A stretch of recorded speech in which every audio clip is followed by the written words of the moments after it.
Welcome to Penrose Learning, where we make understanding easy. You'll start by getting straight into the print queue so you can remove the offending command. First, make sure the printer is on and reachable over USB or network. If it's offline, power cycle it now. Once the connection is confirmed, open the device-specific queue window in your OS. Windows users right-click the printer and choose See What's Printing. Mac OS users open printers and scanners and select Open Print Queue. This gives you the list of current jobs to act on. Now find the specific print command that's stuck or causing errors and select it. You'll usually see status indicators like printing or error and an owner name. Verify you're removing the correct job. Click Cancel or Delete. If the job won't go away, stop the print spooler service on Windows or pause the printer to free the queue, then retry.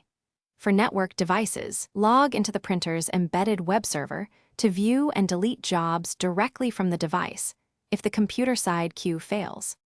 Once the command is deleted, make sure you finish cleanup so jobs don't reappear. Restart the printer, and if you stopped services, start the spooler again, then verify the print queue is empty. Make a quick test print to confirm functionality and that network paths are intact. If the job returns or the printer stays unresponsive, power cycle your router or switch, and as a last resort, reset the printer to factory defaults. This clears firmware-level job caches. Thanks for watching. If this was helpful, leave a like and consider subscribing. See you next time.